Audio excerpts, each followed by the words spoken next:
Bonjour à tous et bienvenue sur Crypto Signal. Aujourd'hui, pas vraiment de news significative. On est samedi, donc du coup, on va aller faire la routine habituelle, c'est-à-dire technique fondamentale et sentiments sur Bitcoin, Ethereum et Total 3. On fera la liquidité à la fin, donc restez bien jusqu'à la fin parce qu'il y a des choses intéressantes qu'on va regarder ici dans le scope de la liquidité. Allez, intro.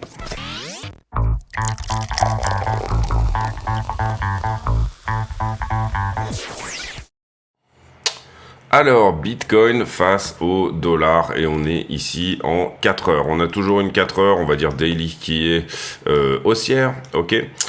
Donc, ce qu'on peut éventuellement ici essayer de jouer, c'est un retour sur un low plus haut que celui-ci, pour continuer cette structure plus ou moins dans une idée de parallélisme, voilà, quelque chose comme ça. Monter larvé, toujours s'il en est, et puis voilà. Pour le moment, en tout cas en 4 heures, c'est ce qu'on peut dire. On a eu ici ce très joli dip, avec ensuite récupération, une trend de distribution que vous voyez ici, qui pour le moment ne perd pas, donc là 1 heure est baissière à ce stade. En tout cas, elle est potentiellement baissière, on saura qu'elle sera réellement baissière et qu'elle viendra retourner la 4 heures si jamais on vient justement enfoncer cette mèche. Pour le moment, on n'a pas du tout d'informations que ça peut être le cas, néanmoins on va aller creuser ici dans les signaux un petit peu plus, on va dire, dans les low time frame, on va dire ça comme ça. Ici, vous le voyez, on est sur le POC, en tout cas, c'est-à-dire le point de contrôle, là où le plus de business s'est fait au sein même de ce range. Je parle ici, bien sûr, du range entre 44 et entre 40,5 et 44,5, on va dire. Et pour le moment, on est sur le point de contrôle, on est en train de batailler avec pour soit tenter de repasser dessous, soit rebondir, bien évidemment, dessus. On va regarder ici, on va aller jusqu'au 1 minute tout de suite, c'est-à-dire que d'habitude je fais les low time frame vraiment en conclusion de vidéo, mais là on va directement aller jusqu'au 1 minute. On peut voir qu'on a perdu ici en time frame 1 heure cette accumulation là, donc ça c'est un signal bien entendu baissier et on va pouvoir l'enlever comme ceci, et on peut voir également qu'on a perdu cette petite accu qui était là, mais pour le moment pas celle-ci. Je rappelle bien évidemment que si on perd les deux qui sont là, et c'est ce que j'avais dit hier, des bonnes chances de revenir au point pivot. Étant donné qu'on est en train de coucher une trend vers le haut ici, et bien la suite logique, ça serait d'aplatir cette trend et de venir chercher ce niveau-là. Donc si jamais on casse ça, et là, on va parler pour de l'intraday, bien évidemment. Si jamais on casse cette distribution-là, qui tient, vous le voyez ici, depuis ce point-là, on peut à minima se dire qu'on retourne aux 45 000, globalement. Derrière, quand on regarde un petit peu les imbalances, etc., d'une certaine manière, eh bien, on a créé une imbalance ici pour venir en couvrir une là, et ça a été très propre au niveau de la fermeture de cette imbalance, puisqu'on est venu quasiment en chercher le haut, vous le voyez, le pic qui est là, et le pic qui est là également.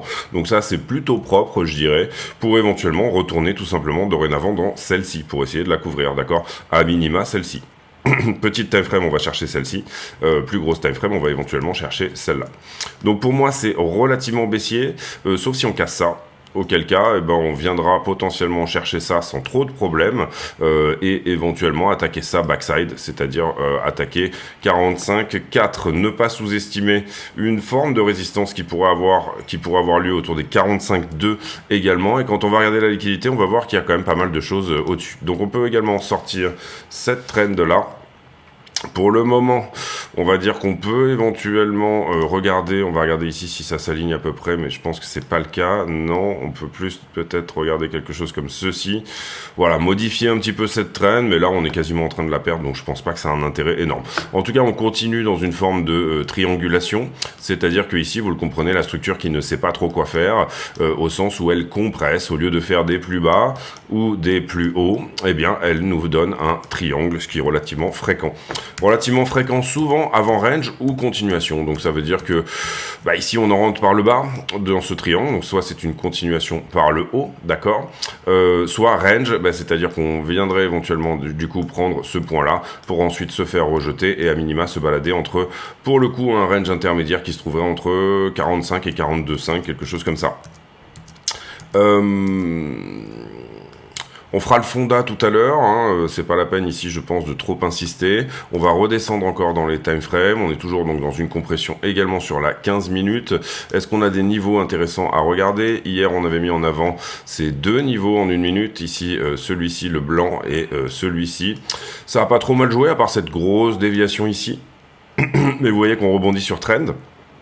Donc c'était très propre, enfin là je l'ai remise, je l'ai retravaillé la trend, donc bien évidemment on rebondit sur trend, mais ce que je veux dire c'est que c'était relativement propre auquel point on est sorti, et ce qu'on peut voir à ce stade là c'est que on a d'abord fait ce dip là, d'accord, ensuite on est venu créer un nouveau niveau, 1 minute un petit peu plus bas, donc on peut décaler celui-ci puisqu'il a été perdu également, ce niveau là, ici. Ok. On pourrait éventuellement trouver dans une plus haute time frame un niveau, je pense dans le 5 minutes ou le 15 minutes, quelque chose d'intéressant. Notamment par rapport à ça. Ouais, on pourrait trouver quelque chose. Alors celui-ci, on peut légèrement le remonter. Quelque part par là, en fait, même. Même en 1 minute, vous voyez que ça serait cohérent de le mettre par ici. Voilà. On n'a jamais ouvert et fermé une bougie au-dessus de ce niveau. On peut même le mettre très légèrement plus haut. Ouais, par ici, c'était mieux avant. Voilà. Donc globalement, vous avez quelque chose qui tient ici autour des 43 277 et en 1 minute, on vient jamais fermer en dessous. Et dans ce qu'on est venu revisiter dans le haut, j'ai un peu la même chose quelque part par là. Donc ça va être nos deux niveaux de la journée pour jouer de l'intraday. On va y arriver.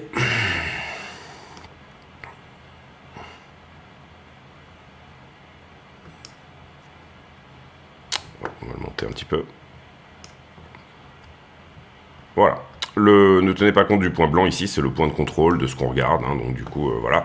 Globalement voilà, ça va être ça, un petit peu notre terrain de jeu pour la journée, pour prendre de l'intraday. Je prends du long là-dessus, je prends du short là-dessus, et puis advienne que pourra, avec bien évidemment à chaque fois je dirais un SL, pas forcément collé à la structure ici, vous pouvez même tout simplement déterminer un risque, et puis vous faites sortir, tant pis, vous faites, vous prenez, vous gagnez le trade, tant mieux, mais globalement c'est un petit peu le terrain de jeu de la journée pour moi.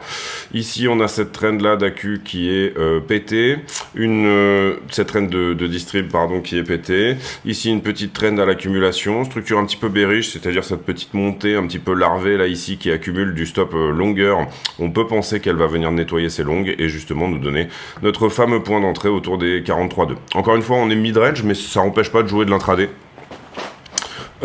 C'est-à-dire des petites choses à l'intérieur de ce mid-range, et là pour le coup on est vraiment sur des tout petits trades. Donc voilà, je pense qu'on a géré le 1 minute, on a une 1 minute ici, vous le voyez qui pour l'instant est baissière, là-dedans, ok, donc on peut éventuellement brasser sur la continuation, vous voyez ici qu'on respecte la 1 minute qui est baissière, et je parle ici pour l'intraday, et en même temps on respecte ici, puisqu'on va jouer du long sur ce niveau là, d'accord, on respecte ici plus ou moins la, allez on va qualifier ça d'une 15 minutes ou 1 heure quasiment, qui serait elle haussière, d'accord, pour venir ici chercher TP. Alors on peut TP éventuellement ici sur, il y a une belle boîte de liquidité, vous le voyez sur ce double top là, on peut TP légèrement au-dessus, pour moi j'aurais tendance à TP sur le niveau, parce que j'aime bien ne pas me prendre la tête, au cas où justement ça rejette une nouvelle fois plutôt en dessous. Donc voilà l'idée, le terrain de jeu encore une fois. On pourrait regarder les choses en 5 minutes et on aurait quelque chose d'un petit peu plus valide, mais on le fera peut-être avec les affiliés dans la vidéo affiliée. On fera peut-être ici un petit peu plus, encore une fois, d'approfondissement sur tout ce qui est intraday, des trades de 3-4 heures. Là, je trouve qu'il y a une très belle amplitude. On est le week-end, donc on s'attendra pas à ce que ça aille très vite. Mais on a une très belle amplitude de 2%. 42 vers 44. Ça paraît une très très belle amplitude pour de l'intraday, bien évidemment. Derrière, excusez-moi, j'ai chopé ce que tout le monde a chopé là, l'espèce de virus. Ça va, mais ça mouche pas mal. À la maison, on est du coup tous des morveux actuellement. Hop, comme ceci. Ethereum contre Bitcoin, tendance qui est toujours baissière, vous le voyez, avec cette espèce de descente un petit peu parallèle également, espèce de canal baissier en descente. Tout cela est plutôt bullish puisqu'on accumule, on va dire, du stop longueur, mais pas de cassure, ça sera bullish à la cassure. Si on arrive à casser ça, là ça devient bullish parce qu'on arrive, on se dit on va venir attaquer tous les stops shorter précédents Et la paire Ethereum BTC, bon, elle est pas nécessairement ici. On est en tout cas sur support, vous le voyez ici en daily. Attention, puisqu'on est en train de l'attaquer là, ici, vous le voyez. Pour le moment, on n'a jamais clôturé au-dessous, donc on se bat pour préserver ce support. La tendance globale est plutôt baissière et on a toujours une espèce de 4 heures ici. Vous le voyez dans ce refus qui, depuis désormais un bon moment, nous donne finalement un Ether qui performe moins que BTC. Quand on regarde ici Ether contre le dollar, bah, on est toujours dans ce range également. On a fait une belle déviation sous le range, à contrario de Bitcoin qui avait dévié au-dessus. Ici, c'est plus que Ether a plus enfoncé que BTC. En revanche, il est venu tester la même trend que BTC ici, qui est celle en fait finalement de cette montée larvée là un petit peu. D'accord. Donc là, on avait une trend qui était très agressive, qui finalement se couche. Attention, si jamais on venait à la perdre, bah, le point pivot, vous le comprenez, ici c'est les 1007. D'accord. Donc là, c'est relativement logique.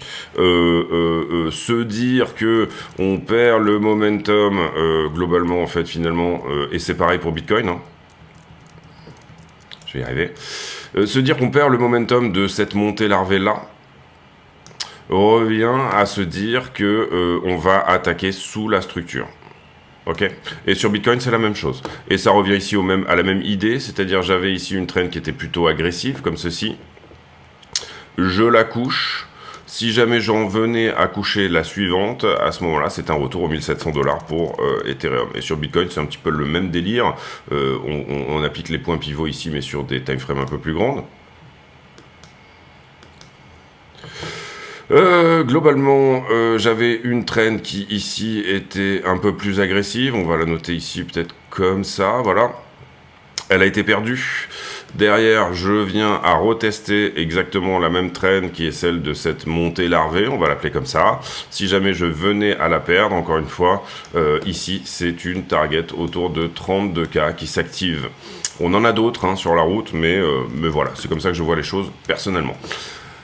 Bien évidemment, le fonda est relativement excellent en ce moment avec le momentum de tout ce qui est ETF spot, etc. J'en ai un petit peu marre d'en parler parce qu'on en parle tous les jours et que finalement on crie au loup un petit peu, ce sera aujourd'hui, etc.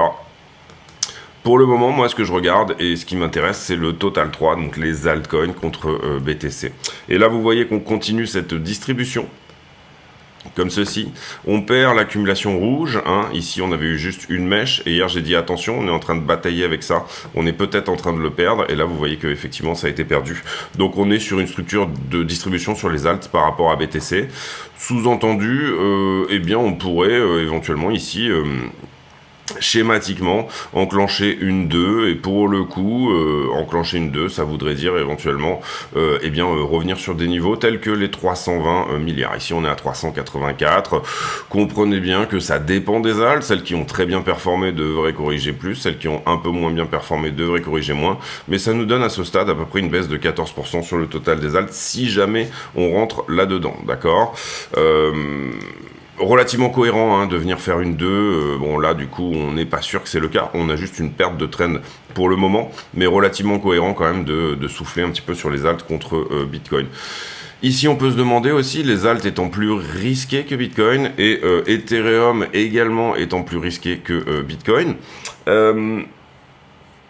est-ce qu'on n'est pas sur la prévision, peut-être, hein, c'est une potentialité, et bien finalement d'un mouvement de baisse sur Bitcoin où les altcoins baissent encore plus. Est-ce qu'on n'a pas entamé la distribution pré-ETF ? J'en ai pas mal parlé depuis la mi-décembre. On a eu ce push au 45K qui a mis un doute quand même sur le fait qu'on soit dans une distrib. Pour l'instant, aucune certitude de ce côté-là, bien évidemment, mais c'est quelque chose qu'on garde dans un coin de la tête. C'est-à-dire que tout ça est un range potentiel de distribution, encore une fois. Ici, on a un excès. Et que là, en ce moment, on est en train de rentrer dans autre chose. Pour prendre, dans une distrib, pour prendre exemple... Et encore une fois, ça redonne une nouvelle fois un petit peu, ça appelle un petit peu une nouvelle fois autour des 32 000. Et encore une fois, aucune certitude de ce côté-là. On fait de l'analyse ici, donc on regarde un petit peu quels peuvent être tous les paramètres possibles et tout ce qu'on peut regarder. Ne me faites pas dire ce que j'ai pas dit également. Mais globalement, vous le voyez ici. où on avait ce range, d'accord, qui n'a pas fait office de structure de continuation, qui a fait son excès au-dessus et qui derrière est venu eh bien retaper en bas. Ce qui me gêne un petit peu là-dedans, c'est que pour l'instant on n'a pas eu la news ETF qui théoriquement devrait nous donner eh bien une jolie bougie. Et voilà, donc est-ce qu'on a un rejet? Est-ce qu'on repousse sur les ETF? Est-ce que c'est ce qui est en train de nous dire le prix? Est-ce qu'il y a une couille dans le pâté à un endroit? En tout cas, ce qu'on peut voir ici en termes de structure, ça serait potentiellement ce genre de range, voilà, qui fait son excès au-dessus et qui ensuite malheureusement est perdu par le bas, retesté, vous le voyez ici, sur ce point-là. Et puis derrière, on a un épisode de capitulation qui vient assez vite et assez fort, avec une perte de trend également. Donc ici, ça nous donnerait quoi? Globalement, ça nous donnerait une très légère distribution ici jusqu'au bas de range qui est celui-ci, d'accord. Ensuite, éventuellement, donc ça c'était l'excès, hein, vous l'aurez compris. Ensuite, éventuellement, perdre cette trend. Et au moment où on perd cette trend-là, ici, d'accord, on accélère. Pourquoi on accélère? Parce qu'on entame une cascade de liquidation là ici en dessous du range, ici autour des 40,5. On entame cette cascade de liquidation et en même temps, alors soit on vient rebondir ici sur 38 à peu près, et on temporise un petit peu d'une certaine manière. À peu près exactement, je prends l'exemple là pour ce qui s'était passé avant, hein, à peu près exactement ce qui s'était passé là, c'est-à-dire une fausse réintégration ici du range, on réintègre sur 38, tac, on vient retester à peu près 42, 43, pour finalement refaire un épisode de liquidation qui lui-même revient retester la borne précédente. La borne précédente pour moi, elle est où? Elle est d'une certaine manière à peu près vers ici, c'est-à-dire 30 000 $. Qu'on distribue avant la news est possible. On en avait déjà parlé mi-décembre et on n'était pas forcément dans le bon scénario. Hein. Encore une fois, ici, nous, ce qu'on veut, c'est simplement avoir la finesse d'analyse qui nous permet éventuellement de voir ces choses-là. Ce qu'on peut voir également, c'est que il y a des ressemblances, on va dire, entre l'excès haut de range et réintégration plus rebond sur bas de range. Ici, on est quand même remonté beaucoup plus haut, d'accord. On a couvert cette imbalance-là, ce que ne l'a pas fait le prix pour le moment, d'accord. Ce que n'avait pas fait le prix, pardon, dans cette zone-là. C'est-à-dire que là, à aucun moment, on est revenu chercher cette imbalance, à aucun moment. Alors que là, on est déjà en train de la prendre, ok. Donc c'est un peu différent, sincèrement, en termes de structure courant de range, et ce d'autant plus qu'on ne s'est pas fait rejeter par le POC, d'accord. On a quelque chose au 45,2 à peu près par ici qui pourrait rejeter. Pour le moment, on ne s'est pas fait rejeter par le POC. Donc à voir par le point de contrôle, hein. C'est-à-dire, en général, quand vous allez perdre un range, assez souvent, vous faites bas de range, rejet sur le POC, et on perd le range ensuite. Et les ranges, d'une manière générale, à hauteur de, je dirais que c'est du 60-40, sont quand même plutôt des figures de continuation, ok, donc continuation, ça veut dire 48 000 $. 48 000 $, c'est possible, et vous allez le voir dans la liquidité, c'est extrêmement plus que possible. C'est ce qu'on va regarder quand on va faire, bien évidemment, la liquidité. Là, je vous donne des avis sur la structure, je vous donne des avis sur un potentiel sell de news qui se mettrait en place avant, puisqu'on connaît les dates. Maintenant, à chaque fois qu'on nous dit l'ETF sera demain, ça donne un certain momentum haussier au prix, parce qu'on a du monde qui veut être dans cette fameuse bougie jusqu'au 48, d'accord. À l'inverse, à chaque fois qu'on nous dit en fait non, c'est peut-être un petit peu pour plus tard. Enfin, vous voyez que le prix joue un petit peu avec les liquidations là, et c'est relativement normal qu'il le fasse. Derrière, on va aller voir les news. J'ai pas grand-chose sincèrement en retweet en tout cas. Ici, je trouve un très intéressant de la part de Adam Cochrane qui dit beaucoup de gens surestiment l'impact d'un ETF court terme, mais ils le sous-estiment à long terme, et je suis assez d'accord avec ça. Donc court terme, ça pourrait être bof. Et puis long terme, en revanche, quand les choses se mettront en place et que en fin d'année, les clients regarderont leur portfolio, etc. Toutes ces choses-là, tous les trimestres également, tout le monde va faire un point sur son portefeuille. Là, ça pourrait vraiment avoir une exposition au Bitcoin pour les très riches, les industriels, toutes ces choses-là, placez votre trésorerie pour certains en Bitcoin, etc. Tout ça peut devenir des leviers qui deviennent intéressants. Nancy Pelosi qui bat tous les hedge funds au monde. Nancy Pelosi, c'est bien sûr, on va dire, c'était la présidente de la Chambre, je sais plus comment ça s'appelle, la représente, je sais plus quel est le nom exact, en gros la numéro 2 aux États-Unis, hein, quelque part, et finalement c'est sympa qu'elle se soit mise dans la politique pour servir la communauté, parce qu'elle a vraiment un gros talent pour le trading, étant donné que, voilà, elle arrive à faire des performances qui surperforment 65% à l'année tous les hedge funds au monde, donc un vrai talent pour le trading, à croire qu'elle a des informations. Ensuite, ici, il faut comprendre que tous ceux, le 11e, là, donc c'était Vanek qui était un petit peu en retard, on a reparlé cette semaine autour des changements finalement qui ont été proposés à partir de lundi dernier sur les derniers ETF spot. Et là, donc ce qui va se passer, c'est qu'il y a des très légers changements, et ici, il faut comprendre que tous les changements par les 11 applicants ont été fournis. Donc en fait, ce qu'il faut comprendre maintenant, c'est que le Nasdaq et compagnie, le New York Stock Exchange, etc. ont reçu toutes les propositions de changement, donc la balle n'est plus dans le camp que de la SEC, c'est-à-dire que le seul maintenant qui peut parler, puisque les 11 ont été reçus, la toute dernière possibilité, eh bien la balle est vraiment dans le camp de la SEC. Soit la SEC accepte, soit elle refuse. Ça pourrait se faire lundi, mardi, soit elle demande un délai.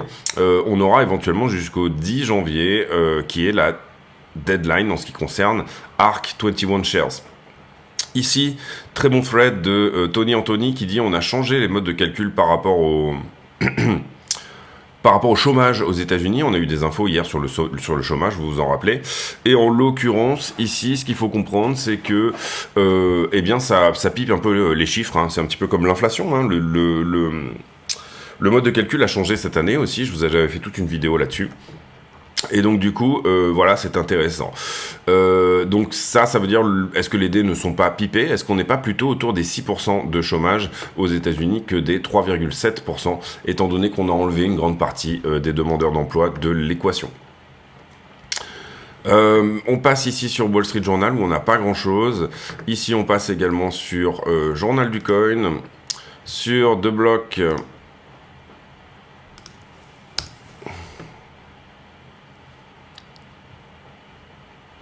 Bon, on a la même chose que ce que je vous ai dit tout à l'heure. Idem ici sur, je sais plus quel article, excusez-moi, j'avais pas forcément mis. Ici, on est toujours sur la même chose également sur cet autre média. 1000 ETH qui visiblement ont été drainés de Gamma Heist, je ne connais pas. Donc un exploit, un hack. Des problèmes de fuselage sur le 737 Max, visiblement. Ça n'a rien à voir avec la crypto, mais voilà. Apple qui descend sur le fait que les États-Unis pourraient voter une loi anti-monopole. Donc l'action Apple qui prend une petite claque là-dessus. Comprenez bien aussi que Apple pèse énormément dans le S&P. Donc si Apple corrige, le S&P corrige énormément. Aujourd'hui, j'avais vu, il n'y a pas très longtemps, on avait fait d'ailleurs une vidéo là-dessus, que les Magnificent Seven étaient la principale traction de tout le monde achète de la grosse cap en ce moment, et assez peu de gens qui se mettent sur les petites caps. La semaine prochaine, ce sera pour jeudi le CPI, gros moment, et puis derrière pas beaucoup d'autres infos, le PPI éventuellement pour vendredi. Allez, on va sur la liquidité, mais avant ça, une petite page de pub, et j'en profite pour vous dire, si le contenu vous plaît, de ne pas hésiter à mettre un like sur la vidéo. Allez, on y va pour la page de pub. Quels sont les moyens d'aider la chaîne? Eh bien, tout simplement, il y a déjà le bouton rejoindre ici sous les vidéos qui, moyennant une cotisation de 10 € par mois, vous permettra d'accéder à des vidéos privées. Ces vidéos, je les poste tous les jours. Vous voyez, on est déjà ici à la vidéo numéro 57. Et dedans, on a des analyses approfondies sur le BTC, du risk management, du trade management, des analyses d'altcoin également. Voilà, petite vidéo tous les jours d'une vingtaine de minutes que je produis en plus spécifiquement pour les les affiliés YouTube. Il y a aussi un moyen par le Discord d'accéder à ces vidéos. D'abord, vous venez sur le Discord, vous vous présentez ici. Il faut donc écouter ce que vous dit le bot ici, de manière à accéder au serveur. Et ensuite, rendez-vous sur l'onglet ici, vidéo privée, et vous pouvez lire ici toutes les choses qui vous permettront d'accéder effectivement à ces vidéos. Deuxième chose également, vous avez bien sûr le stand de merchandising que vous allez pouvoir retrouver sur la chaîne et qui du coup vous permet d'acheter des t-shirts Crypto Signal. Vous voyez, il y a quelques t-shirts marrants également, et voilà, ça aide beaucoup également. Et puis dans la description de la vidéo, vous avez tous les autres liens ici qui vous permettront également d'aider la chaîne, à savoir achat de Cold Wallet Ledger, abonnement à iBlock que moi j'utilise beaucoup, tous les autres liens sur les autres plateformes également que nous proposons, mais aussi des indicateurs type Luxalgo, etc., quelques bouquins sur Amazon. Bref, n'hésitez pas à aller regarder tout ça. En plus de la vidéo publique, il y a donc pas mal de choses, et notamment, je pense, le Discord qui fonctionne très bien avec, vous le voyez ici, toute une communauté qui va poster ses analyses, et donc ça, c'est quand même extrêmement intéressant. Je vous laisse là-dessus, merci de votre écoute, à très bientôt. Ok, alors liquidation, 26 millions sur Bitcoin, 15 millions sur Ether, ça fait 40 millions, 156 millions sur le tout. On est à peine à un tiers sur Bitcoin et Ethereum, donc on était sur un mouvement qui a bien plus liquidé du long, et on le voit sur la map ici sur les alts, que sur autre chose. People qui continue à liquider du short, et TRB qui continue à liquider du short également. Donc on l'avait vu ça également, qu'il y avait... ah merde, j'ai pas payé encore, mais c'est pas possible, si j'ai payé. Attendez, bougez pas. Ok, donc excusez-moi, carnet d'ordre, on a pas mal de gros ordres ici à la vente, notamment j'ai vu un 200 Bitcoin ici dans cette zone-là, ouais, voilà, par là, autour des 45 000 $, donc il va falloir pas mal de momentum si on veut remonter tout en haut de ce pic-là. Et derrière, quelques ordres à l'achat également en face, notamment bas de range ici, mais également 134 ici, donc 41 à peu près. 155 à 42 500. Voilà, il y a quand même de l'ordre à l'achat ici, un petit peu en face. Des ordres qui se sont ravisés ici, vous le voyez à l'achat. On avait une barre d'ordre ici et qui finalement s'est ravisée juste avant. Donc voilà, on a un marché qui est quand même relativement indécis sur ce qu'il se passe actuellement. Ensuite, on a reçu hier le cote du CME. CME qui, je le rappelle, est l'endroit où... donc là, on parle d'infos de mardi dernier. C'est le cote ici, c'est ce qu'on a sur les infos de mardi dernier. On voit qu'il y a un petit peu plus de short au niveau des institutions, mais très peu. Et là, c'était donc on était le 2 janvier. On voit que globalement, ça n'a pas énormément changé. On a des market makers, donc des brokers, qui acceptent plus ou moins d'absorber les longues de tout le monde en prenant du short. On a de l'argent leveragé qui également, lui, est plutôt en short, et on a des institutions qui elles-mêmes sont plutôt en long. Donc pas beaucoup de changements, si ce n'est que je trouve on a un petit peu augmenté au niveau des longues dans cette zone-là. Pas beaucoup de changements sur le commitment of traders du CME, qui est quand même l'endroit où le Bitcoin est le plus tradé sur les dérivés actuellement. Ensuite, les marchés en levier ici, on a pris ce point-là vers le bas. D'une manière générale, on a un funding qui est plutôt à zéro ici en ce moment, une demande au spot qui est plutôt à l'augmentation, qui va elle avec le prix, donc ça c'est plutôt une bonne chose pour les longueurs. Par contre, ce qui est moins encourageant, c'est qu'on rentre dans une période de spread négatif, c'est-à-dire que j'ai envie de dire que les liquidités prennent le dessus. On est dans un marché plus de liquidité. Au plus les spreads sont négatifs, au plus on est dans un marché de liquidité. Ça veut dire faites attention à vos longues. Ça, c'est pour moi, je le vois comme ça, on va dire. Derrière l'open interest qui est sur une borne somme toute relativement basse, 7 milliards. Si jamais on regarde, en général, il a tendance à déleverager plutôt autour des 8 milliards. C'est-à-dire qu'ici, il y avait une belle déviation, mais vous le voyez ici, on a fait un épisode de liquidation qui a liquidé le marché. Ici, on avait une belle déviation également au-delà des 8 milliards, et vous voyez qu'on a fait, à chaque fois, on fait un deleveraging assez important autour des 8 milliards. Pour le moment, on est plutôt autour de 7. Si je dézoome un petit peu... Pour étayer mon propos, on a eu un excès sur le funding ici, dans toute cette zone-là. Il a été très fortement nettoyé par ce dip dernièrement. On a eu ce deleveraging là. D'une certaine manière, quand je regarde l'open interest, je vois qu'on refuse autour des 8 milliards, et je vois également une forme de trend que vous voyez là, qui serait celle plus ou moins eh bien de l'augmentation de l'open interest, et ce depuis le plus bas de 2022, d'accord, il y a un an. Donc on a un open interest qui revient et qui refuse de passer au-dessus des 8 milliards avec derrière des deleveraging assez puissants. On pourrait ici, si on avait un gros déleverager à nouveau 1 milliard. Déleverager 1 milliard, ça peut se faire vers le haut, ça peut se faire vers le bas, en général quand même sur un marché qui est somme toute assez long, hein, en tout cas depuis, vous le voyez ici, on a eu peu d'épisodes en négatif, si ce n'est après des gros dips. Ce gros dip là nous a donné un négatif, mais vous voyez qu'on n'y est pas resté pendant un certain temps. Je parle du funding ici. Et d'une certaine manière, quand on dézoome, vous voyez qu'on a quand même toujours une demande au spot qui est un petit peu à la descente en termes de volume cumulé. Le gros des volumes ici sur le CVD, pardon, c'était fait finalement, on le voit à... Vous vous rappelez la crise bancaire en mars, donc la chute de Silicon Valley Bank, etc. Là, derrière ça, on avait eu vraiment un gros retour de volume, probablement sur le fait que la Fed nous a dit, on va sauver tout le monde, il n'y a pas de souci. Donc du coup, on a réimprimé un petit peu là, et on a un petit peu caché le problème sous le tapis, on va dire. Et du coup, voilà ce que ça donne en ce qui me concerne.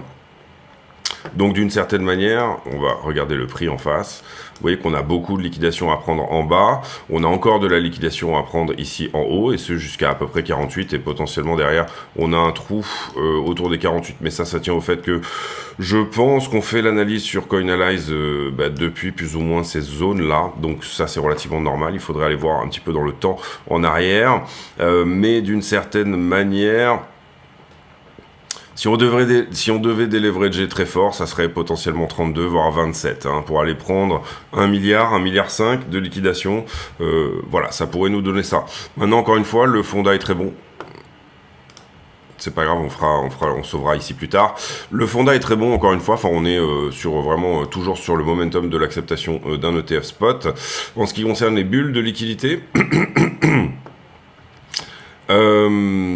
petite poche de liquidité éventuellement à venir prendre sous les 41 150, en tout cas sur la 5 jours. Pour le moment, plus de short que de long en ce qui concerne les liquidités toujours. En ce qui concerne Ethereum, même chose, plus de short que de long. Petite poche de liquidité éventuelle à venir chercher autour des 2177, mais sur la 5 jours, pas grand chose à venir chercher. Quand on regarde également la 7 jours, on a plutôt de la liquidité en haut, c'est-à-dire un retest des 46 000. Donc, soit un double top, soit on casse cette zone-là et on vient chercher 48, qui est encore une fois une target haussière assez cohérente. Donc, si vous rentrez du long intraday, j'ai envie de dire, n'hésitez pas à laisser courir un runner une fois que vous aurez pris quelque chose autour des 44,3, 44,5, à laisser courir un petit runner éventuellement pour aller à 48. Ça vous permettra éventuellement d'être dans ce train-là si jamais on a une poussée à 48 sur l'acceptation de l'ETF spot. Quand je regarde, ma foi, là, un mois, pour mettre en valeur, un petit peu mettre en exergue un petit peu tout ce qui s'est passé sur la 1 mois. Vous voyez que sur la 1 mois, on a fait ce très bel excès ici au-dessus pour venir chercher tout ce qui était là. Et derrière, on a fait une prise du point chaud de tout ce qui était en bas sur la 1 mois. On a désormais de la liquidité intermédiaire ici et là, et je considère qu'elles sont à peu près aux mêmes bornes. Ici, venir sous 41,6 sur la 1 mois serait vraiment probable, venir chercher 46 également. Donc on est un peu au milieu de rien là, c'est-à-dire en termes de liquidité, là où finalement ici c'était relativement clair qu'on n'avait plus grand-chose en bas, et ici c'était relativement clair qu'on n'avait plus grand-chose en haut. Sur la 1 mois, on va dire que c'est relativement équivoque. Et après, en revanche, si on regarde la 3 mois, alors peu de chances qu'énormément de monde soit encore en position, mais il y a des traders de position qui sont là depuis les 32, et bien à ce moment-là, c'est toujours 32 la target pour un swing plus important, et comme je le disais, la prise de liquidité d'un éventuel milliard en position leveragée pour revenir rechercher la trend précédente. Pour le moment, on n'a pas vraiment de signe que ce soit le cas, mais si on devait faire une très forte correction, 32 000 serait un petit peu une zone logique, j'ai envie de dire, pour y aller.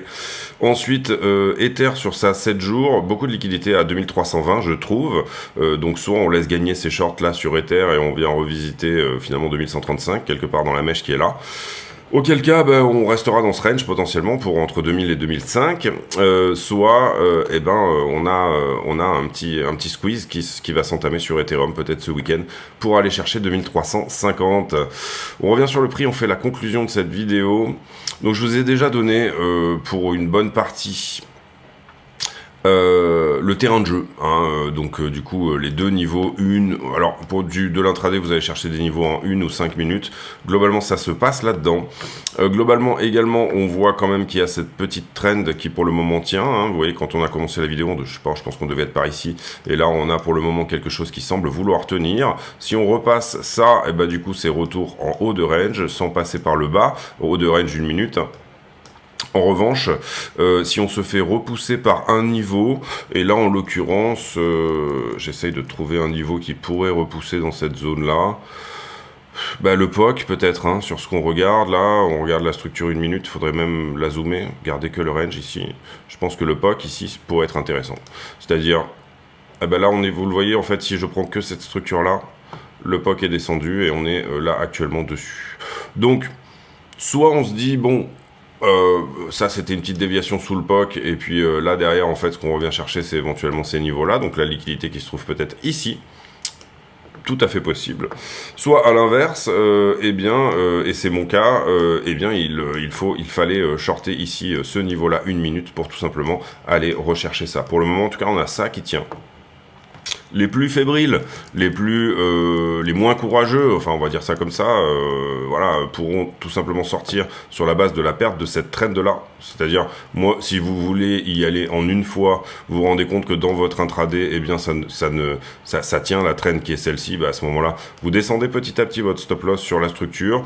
Là, en l'occurrence, ici, votre stop-loss, il devrait être ici, et peut-être potentiellement, pour encore une fois, si vous êtes encore plus fébrile par rapport à cette position, ne pas hésiter du coup à donner votre stop au marché si jamais on vient chercher ce niveau là. Mettez-vous légèrement au-dessus bien évidemment pour ne pas juste vous faire sortir sur l'éventuelle prise. Vous voyez qu'il y a un tout petit niveau une minute ici. Pardon. Il y a un tout petit niveau une minute qui se trouve par ici. Si on vient prendre la liquidité au-dessus de ça, vous ne voulez pas qu'on vous prenne votre stop loss, mais que le marché derrière vienne quand même aller dans votre direction. Donc ça serait un peu le drame. Est-ce que vous avez quelque chose légèrement au-dessus dans les time frames plus importantes? Ouais, je dirais quelque chose par ici, dans cette zone-là. Personnellement, moi j'aurais tendance plutôt à me mettre, si j'ai ouvert là, d'accord, j'aurais tendance à venir me mettre ici. Vous avez un trade qui reste profitable et dans tous les cas, vous ne vous exposez pas à la prise de liquidité au-dessus de ça qui viendrait faire que les quelques heures passées dans votre trade finalement seraient annihilées par le fait qu'on retourne à votre point d'entrée. Hein. Le but de l'intraday, c'est quand même de prendre des profits toute la journée. Donc voilà un petit peu l'idée. Globalement, pour résumer, on est toujours dans une compression. D'accord, on l'a modifiée, on a été obligé de la modifier parce qu'elle est différente de ce qu'on a eu hier. On est toujours dans cette compression. D'une certaine manière, on s'attend quand même à revenir revisiter, voire prendre soit de la liquidité qui est là, soit de la liquidité qui est ici. D'accord. La question maintenant, c'est où va casser cette compression. Voilà, pour moi, on va plutôt venir par là, hein, directement.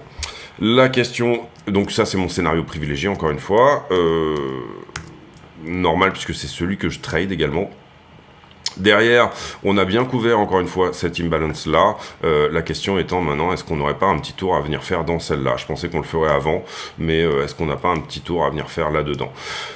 Encore une fois, compliqué de trader en ce moment, notamment intraday, parce que on a sur Twitter, regardez, ils ont rempli les feelings, regardez, ils ont fait ça, regardez, c'est bon, regardez le TF, demain, regardez le TF, non, c'est pas demain, en fait, c'est peut-être après-demain, regardez, en fait, c'est bon, tout le monde est prêt, on est prêt à partir, donc c'est probablement pour lundi, et ainsi de suite, etc., etc. Donc on a une espèce de foule qui, on va dire, trade pas la structure, trade Twitter, hein, d'une certaine manière, donc ça, c'est le retail, qui trade Twitter et qui potentiellement redonne du jus, ce qui pour le coup moi me fait penser éventuellement à une distribution pré-ETF, mais Encore une fois, beaucoup de choses ont été remises en cause par le fait que on est venu chercher, encore une fois, cette liquidité qui se trouvait là.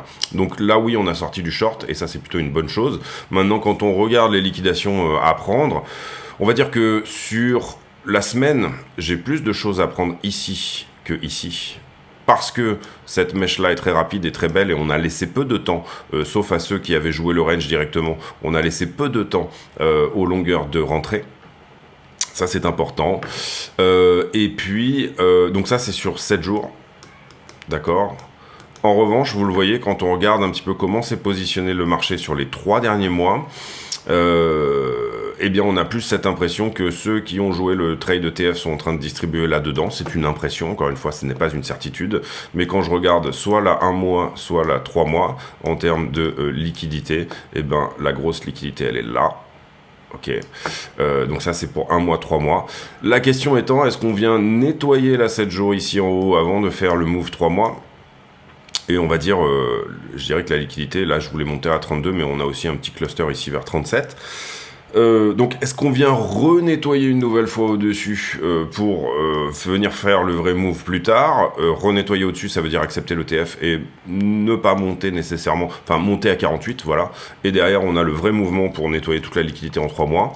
Est-ce que la liquidité 3 mois n'est pas nettoyée? C'est une possibilité aussi, hein, bien évidemment. C'est-à-dire que finalement, soit je rebondis sur 38, soit tout simplement je ne donne aucun point d'entrée, je ne viens chercher aucun de ces stops longueurs qui se trouvent ici, et notamment on a beaucoup de stops, j'imagine, sous la structure ici. Donc si on vient chercher ici sous la structure, on aura probablement tout le reste qui se met en place. Néanmoins, il est possible que le marché n'y aille pas, hein, bien évidemment, tout est possible. Et donc derrière, du coup, là pour le coup, ça nous donnerait uniquement du nettoyage du court terme jusqu'à continuer court terme, etc.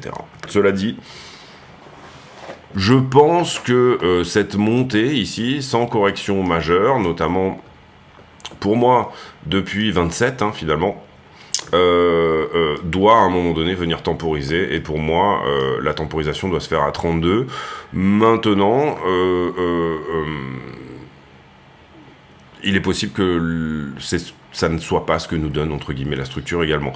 Et là, vous le voyez, si jamais déjà pour moi on perd ça, très bonne chance d'attaquer ça, donc ça c'est un très bon trade à prendre, sans essayer de le prendre nécessairement en haut, mais simplement voilà, essayer de le prendre au retest par exemple. Ça c'est un très bon trade à prendre en swing. Derrière 27 est possible, beaucoup moins confiant sur 27 parce qu'on a quand même tout ce volume qui se trouve ici là-dedans qui devrait bloquer le prix. Donc voilà, pour moi je vise 32, cette imbalance là, notamment. Pour viser une imbalance, il faut rentrer dans une imbalance. Voilà, est-ce que ça se trouve par ici, autour des 46? Est-ce que c'est plus haut? Est-ce que on vient nettoyer la 3 mois finalement? Est-ce qu'on vient nettoyer la 7 jours avant? C'est autant de questions que vous devez vous poser en termes de liquidité. En tout cas, on ne trade pas que la liquidité, mais on l'utilise, hein, bien évidemment. Et voilà, l'idée ici aussi également, c'est de...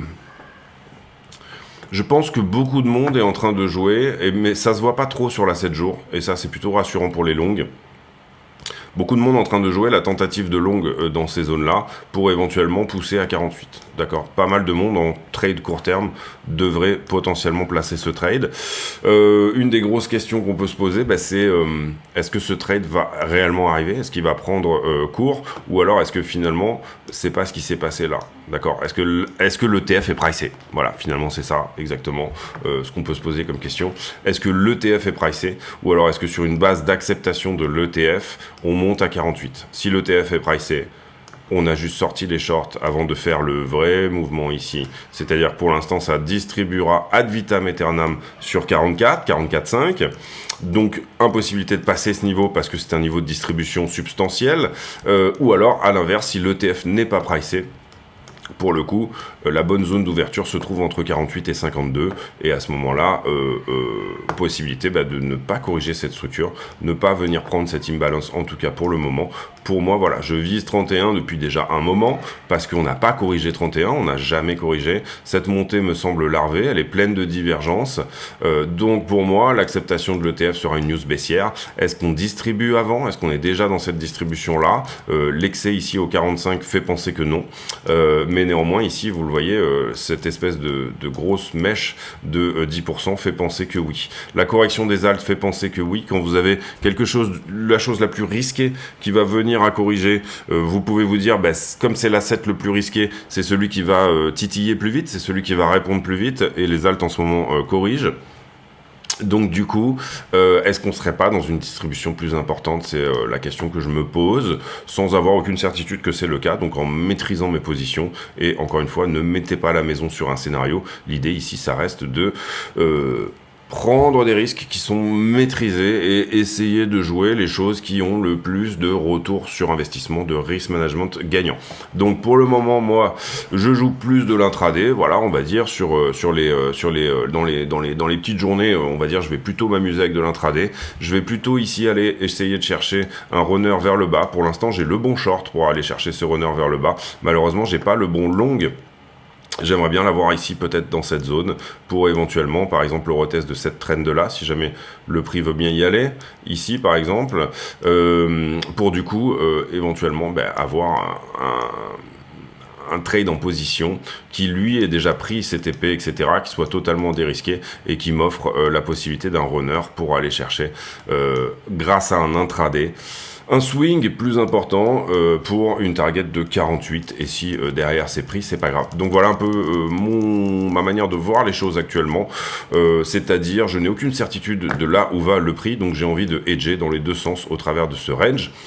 Et donc du coup, là je suis globalement plutôt confiant parce que je suis hors range.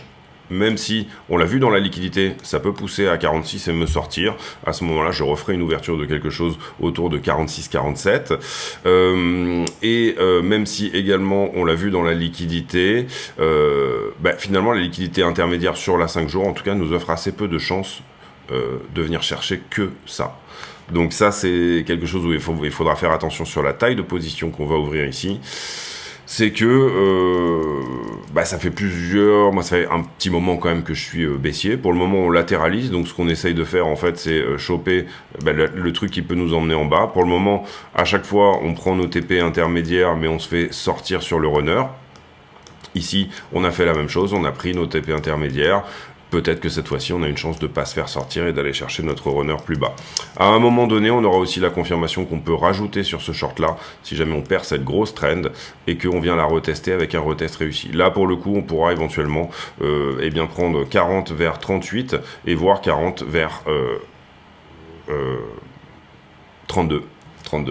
Désolé, vidéo un peu longue encore une fois, voilà, j'essaye de les raccourcir mais j'y arrive pas, donc du coup autant pour moi. Mais voilà un peu l'idée personnellement que je me fais du marché actuellement. Ici, on a compris qu'on avait pété cette distribution, on est venu chercher ce point-là, il y a eu l'excès, etc. Derrière, on retrace absolument tout, donc ça c'est plutôt propre également. Ici, oubliez la news Matrix Sport, etc. C'est juste que le marché avait besoin de faire ça. Il y a une très très belle... En fait, voilà. Ces mèches ici de distribution, ces mèches de défense, est-ce que c'est pas juste on arrête de distribuer sur un certain prix pour relaisser une chance au momentum haussier de revenir sur le prix auquel on veut réellement distribuer? Ou alors est-ce que c'est vraiment une défense de longue? Est-ce qu'ici il y a vraiment du monde qui rentre longue pour tout simplement réellement venir chercher 48? Pour moi il y a un peu des deux, c'est-à-dire on a des mecs qui arrêtent de vendre et on en a d'autres qui arrêtent, qui veulent acheter pour aller à 48. On l'a vu d'ailleurs sur le funding où on s'était posé la question. Globalement on était sur cette énorme baisse de funding ici. La question qu'on s'est posée, c'est finalement, est-ce que le marché n'est pas en train de distribuer tous ces shorts, tous ces longs, d'où cette énorme baisse de funding. Ah ouais, là je suis pas login, pardon. Mais est-ce que le marché n'était pas finalement en train de distribuer tous ces longs? Est-ce que c'est pour ça qu'on n'est pas un funding à l'équilibrium? Est-ce que les shorts ne sont pas en train d'attraper le momentum? Si les shorts attrapent le momentum, on peut penser qu'il y aura cet excès. au-delà des 48, sauf si ce sont déjà les grosses mains qui se sont tout simplement mises en place. Si c'est les grosses mains qui se sont mises en place et qu'elles veulent choper du gros short, et là désolé j'ai l'ordi qui est en carafe, oui on dirait, et bien à ce moment-là, on peut éventuellement penser qu'il y aura excès au-delà, mais que ça va construire de la position short entre 45 et 48. Donc voilà, il faut pas trop être exposé dans un sens ou dans l'autre, ou en tout cas, si vous êtes exposé, être prêt soit à défendre vos positions, soit à les donner au marché et à rouvrir plus haut sur des niveaux qui en haut de time frame semblent vous présenter une cohérence intéressante. J'ai pour habitude en fin de vidéo de poser une question à la con, c'est-à-dire une question qui n'a rien à voir avec le prix du Bitcoin, mais qui nous permet de converser de choses et d'autres. Tiens, ben, est-ce que... Ah, mais je crois que je l'ai déjà posé il n'y a pas longtemps, celle-là. Excusez-moi, je mets en pause, je trouve une question. Tiens, ben, allez, pour une fois, on va poser une question autour de la crypto. Est-ce que vous voyez plutôt 48 en premier ou 38? Ça va être ça la question. Est-ce que vous pensez qu'on va d'abord visiter 48 000 $ ou est-ce que vous pensez qu'on va d'abord visiter 38 000 $? Et ça tombe bien, on est pile poil au milieu. Allez, je vous souhaite à tous une très bonne journée. Encore une fois, on a un peu dévié sur la vidéo, c'était un petit peu long, etc. Mais on a parlé de beaucoup de choses. On n'a pas trop débriefé de news aujourd'hui, mais on a beaucoup étayé sur la liquidité et toutes ces choses-là. Et je pense que c'est important. N'hésitez pas à aller voir dans les liens de la chaîne, liens d'affiliation, toutes ces choses-là, etc. Puisque, je vous le rappelle, tous les bénéfices de la chaîne sont reversés à Mécénat Chirurgie Cardiaque qui opère des enfants ayant des malformations cardiaques dans le monde et qui les emmène en France, les accueille dans des familles d'accueil, payent leur opération en hôpital et ensuite les renvoient dans leur pays soignés, réparés. Donc voilà, c'est des choses qui sont importantes. Je vous souhaite à tous une très bonne journée. On se retrouve demain. À très bientôt.